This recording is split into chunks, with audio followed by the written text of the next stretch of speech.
Sa ngalan ng Ama, ng Anak at ng Espiritu Santo. Amen. Ang pagpapala ng ating Panginoong Jesucristo, ang pag-ibig ng Diyos Ama at ang pag-ipagkaisa ng Espiritu Santo naway sumainyong lahat. At sumainyo rin. Mga minamahal na kapatid, pagkisihan natin ang lahat ng ating mga nagawang kasalanan. Tayong lahat, inaamin ko Sa makapangyarihang Diyos at sa inyo mga kapatid, nalubha akong nagkasala sa isip, sa salita at sa gawa at sa aking pagkukulang. Kaya sinasamo ko sa mahal ni Birheng Maria, sa lahat ng mga anghel at mga banal, at sa inyo mga kapatid, na ako'y ipanalangin sa Panginoong ating Diyos. kaawaan tayo ng makapangyarihang Diyos, patawarin sa ating mga kasalanan, patnubayan sa buhay na walang hanggan. Amen.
Manalangin tayo.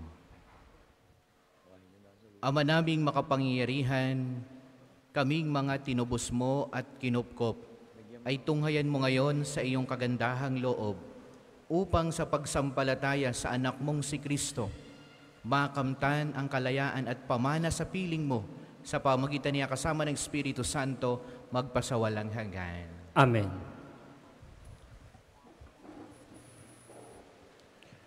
Pagbasa mula sa unang surat ni Apostol San Pablo sa mga taga-Korinto. Mga kapatid, tungkol naman sa mga walang sala, wala akong maibibigay na utos mula sa Panginoon. Ngunit bilang isang tao mapagkakatiwalaan dahil sa habag sa akin ng Panginoon, magbibigay ako ng aking kuro-kuro. Dahil sa matinding kahirapan, sa kasalukuyan, inaakala kong mabuti pa sa isang tao ang manatili sa kanyang kalagayan.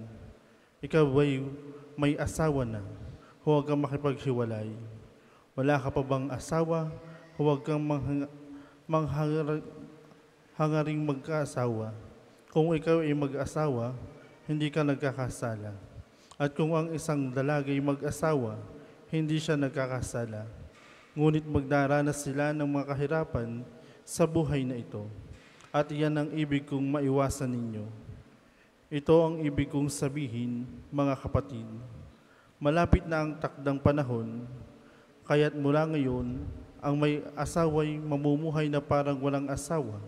Ang mga nananangis na parang di nananangis, ang mga nagagalak na parang di nagagalak, ang mga namimili na parang walang ari-arian, at ang mga nagtatamasa sa sanlibutan ito, na parang di nila ito alintana, sapagkat ang lahat ng bagay sa daigdig na ito'y mapaparam. Ang salita ng Diyos. Salamat sa Diyos. Salmong tugunan, o kabiyak ng hari namin, ang payo ko'y ulinigin. O kabiyak ng hari namin, ang payo ko'y ulinigin. O kabiyak nitong hari, ang payo ko'y ulinigin. Ang lahat mong kamag-anak at ang madlay limutin. Sa taglay mong kagandahan, ang hari ang paibigin. Siya'y iyong Panginoon, marapat na iyong sundin. O kabiyak ng hari namin, ang payo ko'y ulinigin. Ang prinsesa sa palasyo'y pagmasdan mo't anong ganda. Sinulid na gintong-ginto ang niyaring damit niya. Sa makulay niyang damit sa hari ay pinapunta. Haharap sa haring yaong mga abay kasama. O kabiyak ng hari namin, ang payo ko'y ulinigin. Sama-samang masasaya ang lahat ay nagagalak na pumasok sa palasyo at hari ay humarap. Darami ang iyong supling sa daigdig maghaharing, kapalit ng ninuno na sino mang mga lahi. O kabiyak ng hari namin, ang payo ko'y ulinigin. Magsitayo po ang lahat.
Sumainyo ang Panginoon. At sumainyo rin. Ang mabuting balita ng Panginoon ayon kay San Lucas. Papuri sa iyo, Panginoon. Noong panahong iyon, tumingin sa Jesus sa mga alagad at kanyang sinabi, "Mapalad kayong mga dukha, sapagkat ang Diyos ang maghahari sa inyo. Mapalad kayong mga nagugutom ngayon, sapagkat kayo'y bubusugin. Mapalad kayong mga tumatangis ngayon, sapagkat kayo'y magagalak. Mapalad kayo kung dahil sa anak ng tao kayo'y kinapupuotan, ipinagtatabuyan at inaalimura ng mga tao, at pati ang inyong pangalan ay kinasusuklaman. Magalak kayo at lumukso sa tuwa kung ito'y mangyari, sapagkat malaki ang inyong gantimpala sa langit. Gayon din ang ginawa ng kanilang mga ninuno sa mga propeta. Ngunit sa aba ninyong mayayaman ngayon, sapagkat nagtatamasa na kayo ng kaginhawaan. Sa aba ninyong mga busog ngayon, sapagkat kayo'y magugutom. Sa aba ninyong nagsisitawa ngayon, sapagkat kayo'y magdadalamhati at magsisitangis. Sa aba ninyo kung kayo'y pinupuri ng lahat ng tao, sapagkat gayon din ang ginawa ng kanilang mga ninuno sa mga bulaang propeta." Mga minamahal na mga kapatid, ang mabuting balita ng Panginoon. Pinupuri ka namin, Panginoong Kristo. Magandang hapon po sa inyong lahat. Parang kayo gutom na yata, no? Palakpakan, purihin ang ating Panginoong Diyos. At welcome po kayong lagi dito sa ating parokya at pambansang dambana ni Santo Padre Pio. Ganoon din, palakpakan natin si Santo Padre Pio. At lagi tayong nagdadasal at nawa ang inyong mga intensyon ngayon, lalong higit yung mga nag-exam, no? Nagbabar exam ngayon, sila'y humihiling ng panalangin na sila'y makaranas, maging ganap, makapasa, maging ganap na abogado, no? Sila'y ating sinasama sa ating panalangin ngayon. Sa mabuting balita na ating napakinggan, no? Kung inyong titingnan, parang bakit kung sino ang mapapalad at sino ang mga aba o mga sinumpa. Sa mundo natin, pag ikaw ay sagana, ikaw ay pinagpala. Pag marami kang pagkain, sagana ka, marami kang pambili ng pagkain, marami kang pera, ikay pinagpala. No? Parang kabaligtaran naman na pag ikaw ay dukha, kahirap sabihin ikay pinagpala. Kapag ikaw ay gutom, mahirap, paano mo sasabihin ikaw ay blessed, no? Kung ikaw ay nagdadalamhati, tumatangis, paano mo sasabihin ikaw ay blessed? Kay pinagpala, no? Kung ikay inaalimuran ng mga tao, ang iyong dignidad ay niyayapakan. Paano sabihin ikaw ay pinagpala sa ating mundo? Pero yan ang paalaala ni Jesus sa atin ngayon. Sila yung mga pinagpala. Bakit? No?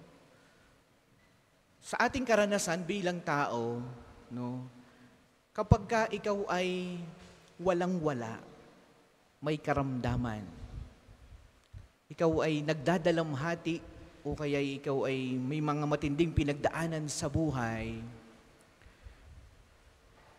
ikaw ay naghihirap, ito yung mga taong, ito yung panahon na bumabalik sa iyo yung alaala ng Diyos. No? Sa ganitong moment, pagay bagsak na, ito yung maraming beses kang magdadasal. Maraming beses kang sa ating karanasan bilang tao, maraming beses kang luluhod. At ito yung lagi kang sisimba. Sabi ko nga po lagi, ang isang oras dati, nung ikaw ay normal lang ang buhay mo, takbo ng buhay mo, nahabaan ka sa misang isang oras. Sabi nga nung isang nakasama ko, Father, ang haba ng papuri sa Diyos. Pwede kang yan ipaigsi-igsiin. Humahaba po ang misa, ang haba po ng papuri sa Diyos. So pag normal lang iyong buhay, hindi mo ang Diyos ay hindi ganon kataas ang iyong pagpupuri. Pero pag sumayad ka na, diyan mo na maalaala ang Diyos. Kaya pagka ikaw ay, kaya binanggit ni Jesus, pag ikay mayaman, pag ikay pinagpala, pag ikaw ay marami kang ari-arian, pagka ikaw ay masaya, dito yung panahon na parang ang Diyos ay hindi ganon kataas ang iyong pagtingin sa Kanya. No? Iisipin mo, kaya yan ay wala dahil tamad. Kami nagsumikap, kaya kami marami ngayon. Dahil kami nag-aral. No? Kami nagsumikap mag-aral. Pinag-aral kami. No? Nag-aral ako ng mabuti, ng maayos. Kaya ako'y hindi mahirap ngayon. Kaya ako'y meron na ipon sapagkat ako'y matipid.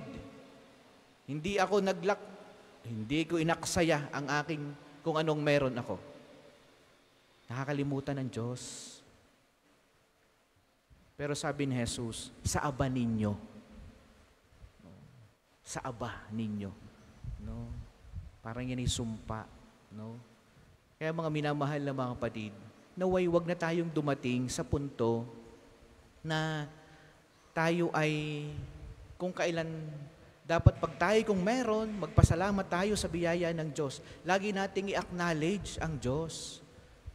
Sapagkat alam natin na darating talaga ang panahon, dahil tayo'y mahal ng Diyos, ang tao, tayo sobrang mahal ng Diyos, mga minamahal na mga kapatid. Ayaw niya na ang tao ay sa impyerno pupunta. Hindi naman papayag ang Diyos. Gagawa siya ng paraan para ikay sa Kanya pumunta. Tayo'y Kanyang nilikha ayon sa Kanyang wangis at larawan. Ayaw niya na ikaw ay babagsak. Yun nga lamang, gagawa siya ng pamamaraan para lang muli kang bumalik sa Kanya. At yung Kanyang mga pamamaraan minsan, pag merong ka, minsan babagsak ka.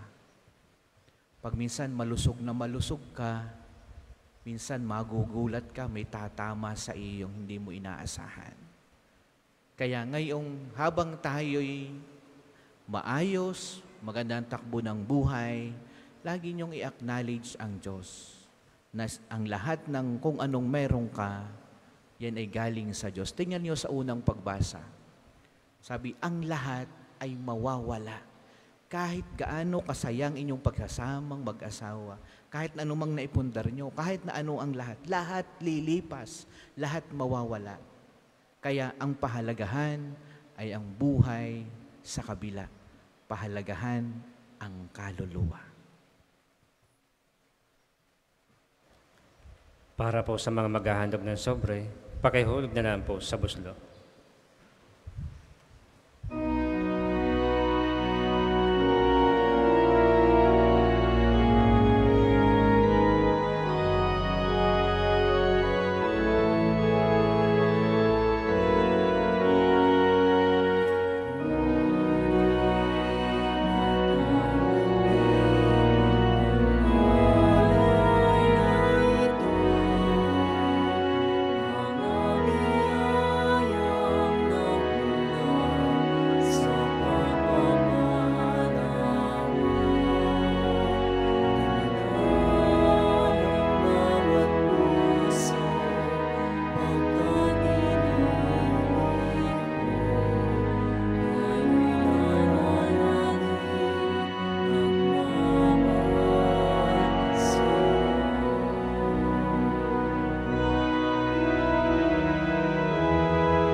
Magsitayo po lahat. Manalangin kayo mga kapatid upang itong ating paghahain ay kalugdan ng Diyos amang makapangyarihan. Tanggapin nawa ng Panginoon itong paghahain sa iyong mga kamay, sa kapurihan niya at karangalan sa ating kapakinabangan at sa buong sambayanan niyang banal. Ama naming lumikha, ikaw ang gumagawa ng wagas na katapatan at kapayapaan. Ipagkaloob mo ang iyong kadakilaan ay aming handugan ng iyong minarapat na aming maialay. At naway magkaisa kami sa pakikinabang sa banal na paghahain ngayon ipinagdiriwang sa pamagitan ni Kristo kasama ng Espiritu Santo, magpasawalang hanggan. Amen. Sumainyo ang Panginoon. At sumainyo rin. Itaas sa Diyos ang inyong puso at diwa. Itinaas na namin sa Panginoon. Pasalamatan natin ang Panginoong ating Diyos. Marapat na siya ay pasalamatan. Ama naming makapangyarihan, tunay ngang marapat na ikaw ay aming pasalamatan. Pinagbibigyan mong ito'y aming maihayag, kahit na ito ay walang anumang maidaragdag sa kadakilaang sa iyo'y likas. Sa pagpupuri namin ang nakikinabang ay kami ring iyong pinakikiharapan sa pamagitan ng iyong anak na minamahal. Kaya, kaisa ng mga anghel, narigisiawit ng papuri sa iyo ng walang humpay sa kalangitan, kami nagbubunyi sa iyong kadakilaan.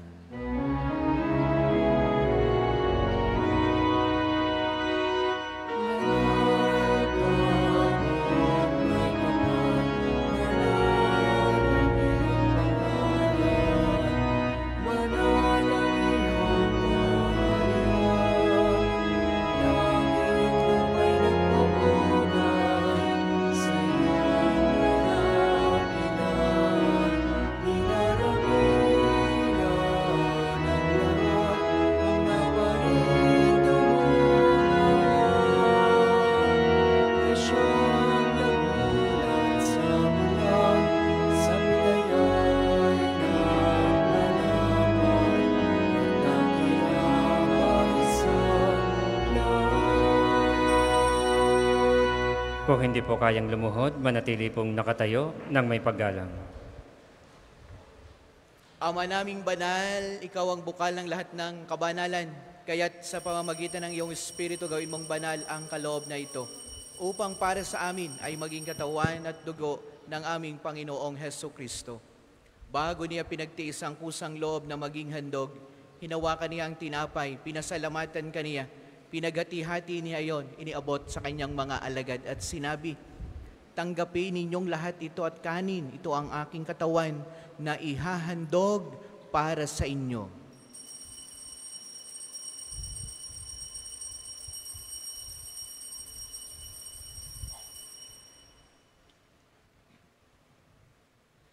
Gayun din naman noong matapos ang hapunan, hinawakan niya ang kalis, muli kaniyang pinasalamatan. Iniabot niya ang kalis sa kanyang mga alagad at sinabi, "Tanggapin ninyong lahat ito at inumin. Ito ang kalis ng aking dugo, ng bago at walang hanggang tipan. Ang aking dugo na ibubuhos para sa inyo at para sa lahat sa ikapagpapatawad ng mga kasalanan. Gawin niyo ito sa pag-alaala sa akin."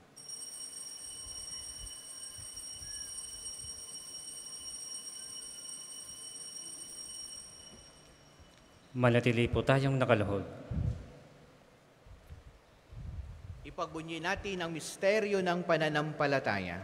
Si Kristo'y namatay, si Kristo ay nabuhay, si Kristo'y babalik sa wakas ng panahon. Ama, ginagawa namin ngayon ang pag-alaala sa pagkamatay at muling pagkabuhay ng iyong anak. Kaya tiniaalay namin sa iyong tinapay na nagbibigay buhay, tangkalis na nagkakaloob ng kaligtasan. Kami nagpapasalamat dahil kami iyong minarapat na tumayo sa harap mo para maglingkod sa iyo. Isinasamo namin kaming magsasalo-salo sa katawan at tugo ni Kristo ay mabuklod sa pagkakaisa sa pamamagitan ng Espiritu Santo. Ama, lingapin mo ang iyong simbahang laganap sa buong daigdig. Puspusin mo kami sa pag-ibig kay San Francisco na aming Santo Papa, ni Gilbert na aming Arsobispo at ng lahat ng kaparian. Alalahanin mo rin ang mga kapatid naming nahimlay nang may pag-asang sila'y muling mabubuhay, gayon din ang lahat ng mga pumanaw. Kaawaan mo sila't patuloyin sa iyong kaliwanagan. Kaawaan mo't paging dapatin kaming lahat na makasalo sa iyong buhay na walang wakas, kaisa ng mahal na Birheng Maria na ina ng Diyos, ni San Jose na kanyang kalinisan-isang esposo, kaisa ng mga apostol at ng lahat ng mga banal na namuhay din sa daigdig ng kalugod-lugod sa iyo. May pagdiwang nawa namin ng pagpupuri sa ikararangal mo sa pamamagitan ng iyong anak na aming Panginoong Heso Kristo.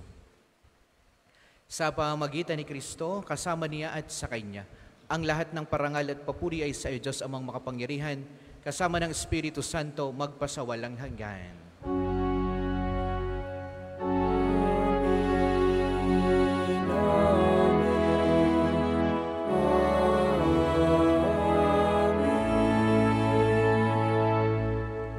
Ating dasalin ang Ama namin.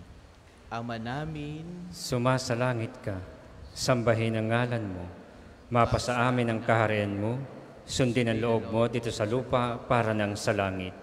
Bigyan mo kami ngayon ng aming kakanin sa araw-araw at patawarin mo kami sa aming mga sala para nang pagpapatawad namin sa nagkakasala sa amin. At huwag mo kaming ipahintulot sa tukso at iadya mo kami sa lahat ng masama. hinihiling namin kami ay adjust sa lahat ng masama, pagkalooban ng kapayapaan araw-araw, iligtas sa kasalanan at ilayo sa lahat ng kapahamakan, samantalang aming pinananabikan ang dakilang araw ng pagkapahayag ng tagapagligtas naming si Heso Kristo. Sapagkat iyong kaharian, ang kapangyarihan at kapurihan magpakailanman. Amen. Panginoong Heso Kristo, sinabi mo sa iyong mga apostol, kapayapaan ang iniiwan ko sa inyo, ang aking kapayapaan ang ibinibigay ko sa inyo. Tunghayan mo ang aming pananampalataya at wag ang aming mga pagkakasala. Pagkalooban mo kami ng kapayapaan at pagkakaisa ayon sa iyong kalooban, kasama ng Espiritu Santo, magpasawalang hanggan. Amen. Ang kapayapaan ng Panginoon naway lagi pong sumainyong lahat. At sumain niyo rin. Magbigayan kayo ng kapayapaan sa bawat isa. Kordero ng Diyos na nag-aalis ng mga kasalanan ng sanlibutan, maawa ka sa amin. Kordero ng Diyos na nag-aalis ng mga kasalanan ng sanlibutan, maawa ka sa amin. Kordero ng Diyos na nag-aalis ng mga kasalanan ng sanlibutan, ipagkaloob mo sa amin ang kapayapaan. Kung hindi po kayang lumuhod, manatili pong nakatayo ng may paggalang.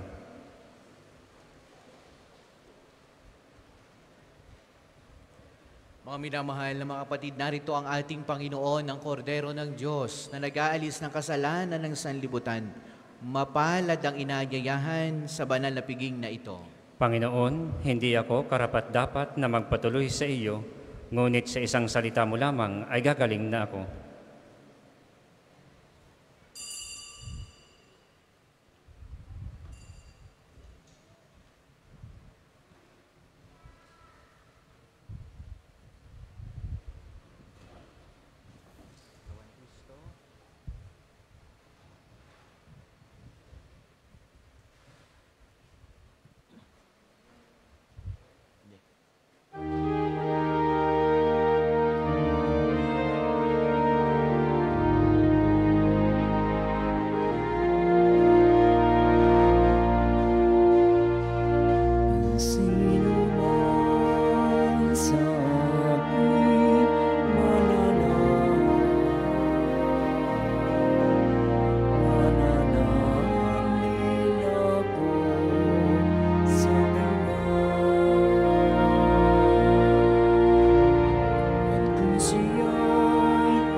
Ang second collection po ay para sa patuloy na pagpapaunlad ng parokya at pambansang dambana ni Santo Padre Pio at para sa mga pangangailangan ng matatanda at may sakit na mga pari ng Archdiocese ng Lipa. Salamat po sa inyong handog.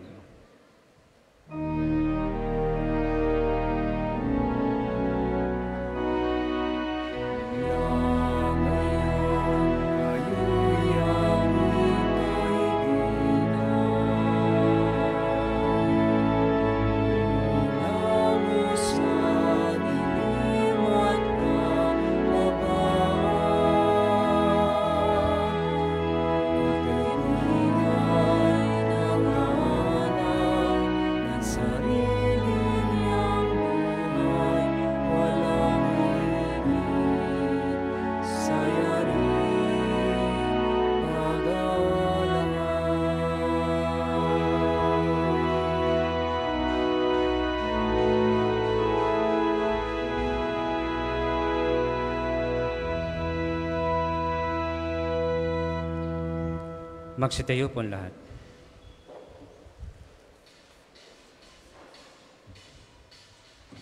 Manalangin tayo. Ama naming mapagmahal, kaming pinabagsalo mo sa iyong salita at piging na banal, ay iyong pinalalakas at iyong binubuhay, pagindapatin mong kami makapakinabang sa buhay ng iyong anak na para sa aming sarili niya ang alay, bilang aming tagapamagitan, kasama ng Espiritu Santo, magpasawalang hanggan. Amen.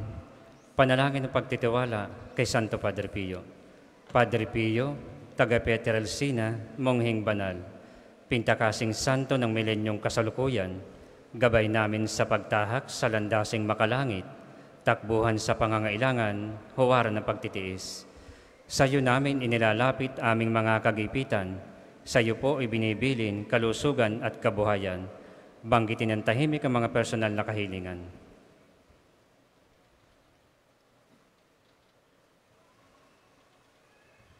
Di mang karapat-dapat kami po ay pagbigyan, bendisyonan at basbasan maging ganap sa buhay. Lumayo nawa kami, umiwas sa kasalanan, lumapit lagi sa Diyos, maging matatag at matibay. Sa mabuting balita ng pagliligtas, turuan mo kami nawa, sa tuwina ay makinig, magnilay at sumampalataya. Amin pong pakiusap itong mga kahilingan. Puso ay nagsisisi, nagtitikang taimtiman. Di na muling magkasala, sunod lagi sa Diyos Amang, kaisa ng Espiritu at ni Jesus na tagapamagitan. Amen. Ang lahat po'y magsuupo para sa mga patalastas.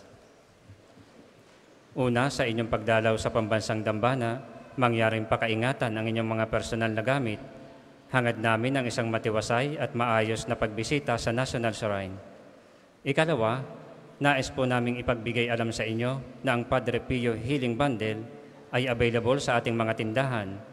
Ang langis na kasama nito ay may halo ng langis mula sa puno ng olibo na binasbasan ni Padre Pio nung siya'y nabubuhay pa.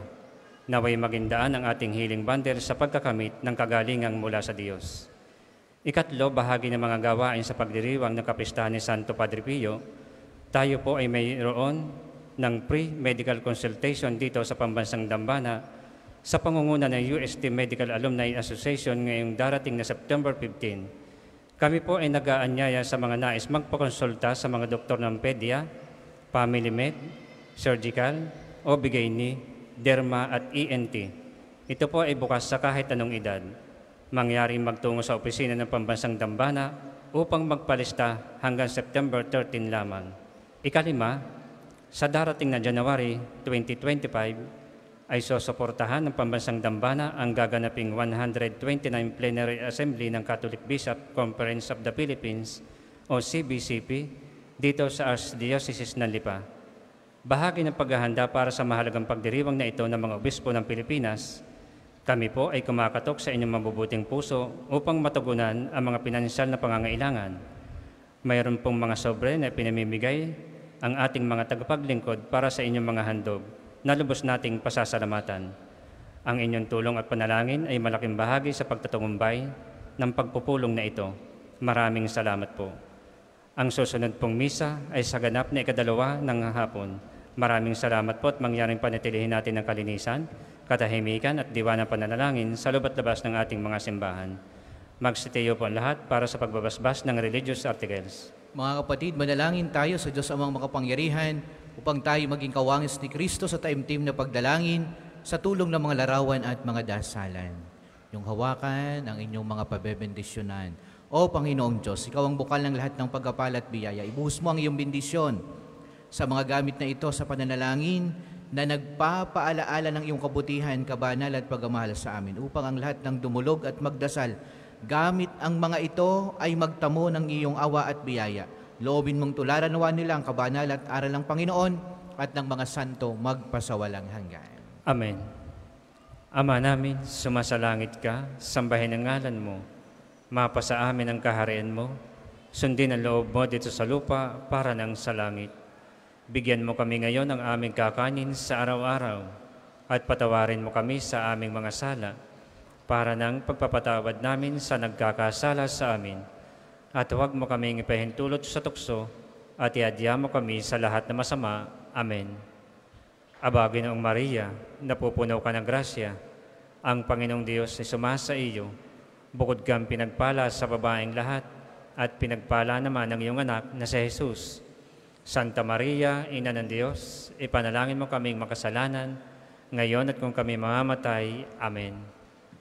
Ama namin, sumasalangit ka, sambahin ang ngalan mo, mapasa amin ang kaharian mo, sundin ang loob mo dito sa lupa para nang sa langit. Bigyan mo kami ngayon ng aming kakanin sa araw-araw, at patawarin mo kami sa aming mga sala, para nang pagpapatawad namin sa mga nagkakasala sa amin. At huwag mo kaming ipahintulot sa tukso at iadya mo kami sa lahat na masama. Amen. Aba, Ginoong Maria, napupuno ka ng grasya. Ang Panginoong Diyos ay sumasa iyo. Bukod kang pinagpala sa babaeng lahat at pinagpala naman ang iyong anak na si Jesus. Santa Maria, Ina ng Diyos, ipanalangin mo kaming makasalanan, ngayon at kung kami mamamatay. Amen. Luwalhati sa Ama, sa Anak at sa Espiritu Santo, kapara nung unang, ngayon at magpasawalang hanggan. Amen. Luwalhati sa Ama, sa Anak at sa Espiritu Santo, kapara nung unang, ngayon at magpasawalang hanggan. Amen. Luwalhati sa Ama, sa Anak at sa Espiritu Santo, kapara nung unang, ngayon at magpasawalang hanggan. Amen. Sumainyo ang Panginoon. At sumainyo rin. At pagpalaing kayong lahat ng makapangyarihang Diyos, ang Ama, ang Anak at ang Espiritu Santo. Amen. Ang banal na misa ay naialay na. Humayo kayong lagi sa pag-ibig ni Kristo. Salamat sa Diyos.